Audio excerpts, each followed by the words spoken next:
নুঈদুকুম ওয়া মিনহা নুখরিজুকুম তারাতান উখরা। আমি এই মাটি থেকে তোমাদেরকে বানালাম, এই মাটি থেকে আমি তোমাদেরকে সৃষ্টি করলাম। আবার এই মাটির মধ্যে তোমাদের জীবন, যে দুনিয়াবি জীবন রয়েছে, সেই দুনিয়াবি জীবনের হায়াতটুকু শেষ হওয়ার পরে বরজগের দুনিয়াতে তোমাদেরকে নিয়ে যাব, এই মাটির মধ্যে নিয়ে যাব। আবার তোমাদেরকে হাসরের ময়দানে এই মাটি থেকে কুন ফায়াকুন বলে আমি আল্লাহ আজ্জা ওয়া জাল্লা আবার পুনরায় তোমাদেরকে উঠাবো দুনিয়ার মধ্যে। তাহলে তোমরা বুঝে যাও, তাহলে এটাই বুঝতে পারি আমরা আবার পুনরায় হাসরের ময়দানে উঠব। এই নিয়ে যারা সংশয় করে, আল্লাহ আজ্জা ওয়া জাল্লা তাদেরকে কঠিনভাবে হুঁশিয়ারি দিয়ে দিচ্ছেন, দেখো যে আল্লাহ তোমাদেরকে বানাতে পেরেছেন, সে আল্লাহই তোমাদেরকে হাসরের ময়দানে আবার উঠাবেন, আবার চিন্তা করবেন। এই নিয়ে তোমরা কি সঞ্চয় করছো? তোমাদেরকে কোন প্রসিডিউরে, কোন পদ্ধতিতে আমি বানিয়েছি তোমরা কি তা জানো না? তোমরা আজকে তা জেনে নাও, আমি কোন পদ্ধতিতে তোমাদেরকে বানিয়েছি, কত ছোট্ট অবস্থায়, কত দুর্বল অবস্থা আমি তোমাদেরকে বানিয়েছি। আল্লাহ আজ্জা ওয়া জাল্লা বলছেন, ইন্না খালাকনাকুম মিন তুরাবিন সুম্মা মিন নুতফাতিন সুম্মা মিন আলাকাহ। আমি তোমাদেরকে সৃষ্টি করেছি, মাটির উপাদান দিয়া তৈরি করলাম, অতঃপর জলবিন্দু থেকে তোমাদেরকে সৃষ্টি করলাম, অতঃপর রক্তের জমাট, অতঃপর থেকে তোমাদের রক্তের জমাট বাঁধা থেকে সৃষ্টি করলাম। এখানে মাটির উপাদান হচ্ছে হযরতে আদম আলাইহিস সালাম, আমরা হলাম নুতফা পানি, এবং হযরতে ঈসা রুহুল্লাহ ফু থেকে সৃষ্টি করেছেন রুহানা। এবং এরপরে পরবর্তীতে আমরা যখন প্রসিডিউরালি এক নুতফা পানি থেকে সৃষ্টি হলাম, সেখানে এক ফোঁটা নাপাক নুতফা পানি থেকে যখন আমরা সৃষ্টি হলাম, তখন আমাদেরকে এর পরবর্তীতে আমাদেরকে রক্ত মাংসে, রক্তপিণ্ডে পরিণত করলো। এর মধ্য থেকে এখানে প্রথমে আদম আলাইহিস সালামকে মাটি থেকে সৃষ্টি করেছেন, তারপর পিতাকে সৃষ্টি করেছেন পরোক্ষভাবে, সন্তানকে সৃষ্টির নামান্তর।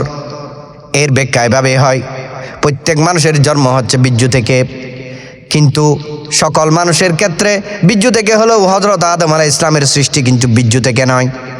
হযরত ঈসা আলাইহিস সালাম কিন্তু বীর্য থেকে সৃষ্ট নয়। এই তার ব্যাখ্যাটা আরও এভাবে করা যায়, প্রত্যেক মানুষের জন্ম, আমাদের জন্ম বীর্য থেকে, বীর্য হয় রক্ত থেকে, রক্ত হয় খাদ্য থেকে। সুম্মা মিন মুদগাতিন মুখাল্লাকাতিন ওয়া গায়রি মুখাল্লাকাহ। অতঃপর মাংসপিণ্ড থেকে গঠিত ও গঠিত আকৃতিতে, এভাবে যে আমি তোমাদের মাংসপিণ্ডের কোনো নমুনা থাকে না, তারপরও নমুনা সৃষ্টি হয়, তারপর থেকে আমি তোমাদেরকে মাংসপিণ্ড থেকে আস্তে আস্তে একটা স্ট্রাকচার তৈরি করি।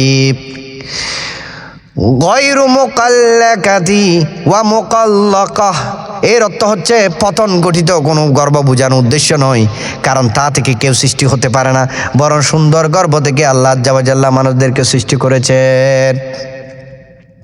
সৃষ্টি করার পরে ওয়া নুকিররু ফিল আরহামি মা নাশাউ ইলা আজালিম মুসাম্মা সুম্মা নুখরিজুকুম তিফলা। যখন পানি থেকে মাংসপিণ্ডে তৈরি করলাম, মাংসপিণ্ডে তৈরি করার পরে আল্লাহ আজ্জা ওয়া জাল্লা, আমি আল্লাহ আজ্জা ওয়া জাল্লা একটা স্ট্রাকচার তৈরি দিলাম, এক স্ট্রাকচার তৈরি করলাম। একটা স্ট্রাকচারের মধ্যে 206টি হাড়ের সমন্বয়ে আমি মানুষকে গঠন করলাম, এবং এইভাবে হাড় দিয়ে হাত বানালাম, মাথা বানালাম, পা বানালাম। সব কিছু বানানোর পরে আমি তাকে নির্দিষ্ট একটা সময় পর্যন্ত তার মায়ের গর্ভের মধ্যে ইলা আজালিম মুসাম্মা, তার মায়ের গর্ভের মধ্যে রেখে দিলাম। শুধু রেখেছি তা নয়, সেখানে আমি আল্লাহ আজ্জা ওয়া জাল্লা খাবারের ব্যবস্থা করেছি। যখন মানুষের আলমে আরওয়াহ থেকে মায়ের পেটের মধ্যে যখন মানুষ আসে, তখন মানুষ মনে করে আমি এক বিশাল পৃথিবী পেয়ে গিয়েছি, আমি এক বিশাল থাকার জায়গা পেয়ে গিয়েছি। সেখানে আল্লাহ আজ্জা ওয়া জাল্লা তাদেরকে খানার ব্যবস্থা করেন।